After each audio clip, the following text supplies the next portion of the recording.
Assalamualaikum warahmatullahi wabarakatuh. Perkenalkan, nama saya Triwayuningsih dari kelas 10 Agritan D. Di sini kita akan membahas materi tentang sejarah tanam paksa. Pada bab ini kita akan mempelajari pengertian tanam paksa, tokoh tanam paksa, latar belakang tanam paksa, dampak positif tanam paksa, dampak negatif tanam paksa, peraturan tanam paksa, tujuan tanam paksa, dan riwayat tanam paksa. Apa itu tanam paksa? Kulturstelsel yang oleh sejarah Indonesia disebut sebagai sistem tanam paksa adalah peraturan yang dikeluarkan oleh Gubernur Jenderal Johannes van den Bosch pada tahun 1830 yang mewujudkan setiap desa menyisihkan sebagian tanahnya untuk ditanami komoditas ekspor, khususnya teh, kopi, dan kakao. Hasil tanaman ini akan dijual kepada pemerintah kolonial dengan harga yang sudah dipastikan dan hasil panen diserahkan kepada pemerintah kolonial. Penduduk desa yang tidak memiliki tanah harus bekerja selama 75 hari dalam setahun 20%. Pada kebun-kebun milik pemerintah yang menjadi semacam pajak.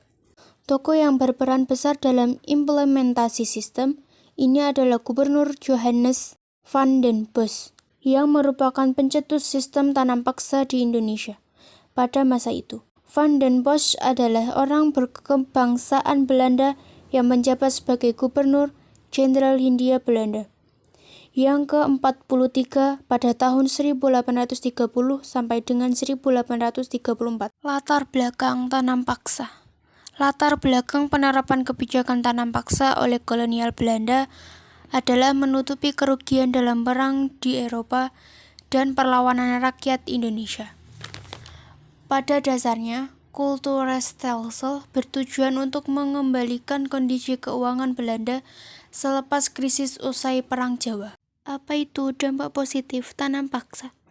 Dampak positif tanam paksa adalah sisi positif tanam paksa bagi bangsa Indonesia adalah rakyat Indonesia mengenal berbagai jenis tanaman ekspor. Dampak negatif tanam paksa terhadap rakyat adalah: pertama, dampak negatifnya adalah sawah dan ladang milik rakyat menjadi terbengkalai dan tidak menghasilkan panen yang bagus.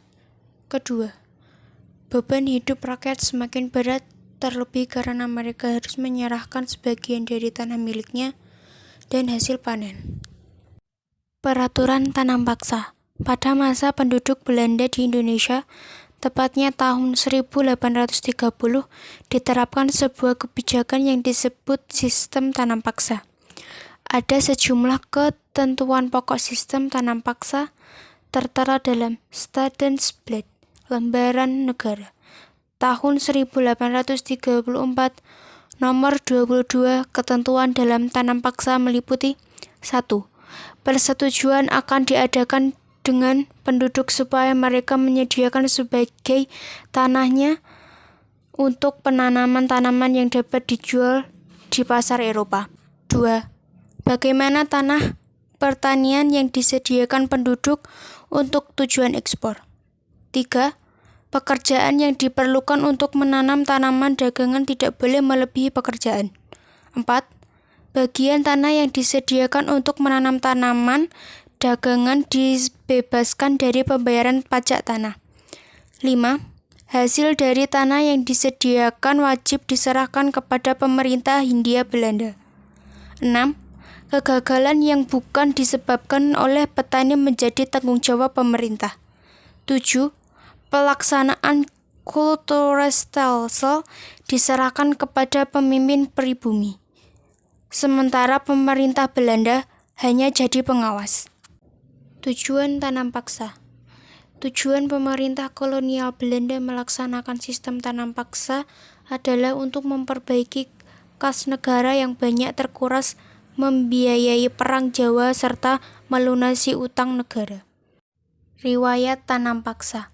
Di bawah pemerintah Van den Bosch, Belanda menerapkan sistem tanam paksa yang dikenal dengan istilah Kulturstelsel dalam bahasa Belanda.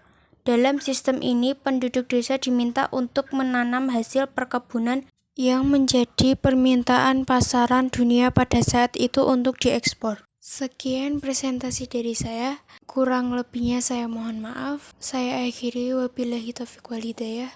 Wassalamualaikum warahmatullahi wabarakatuh.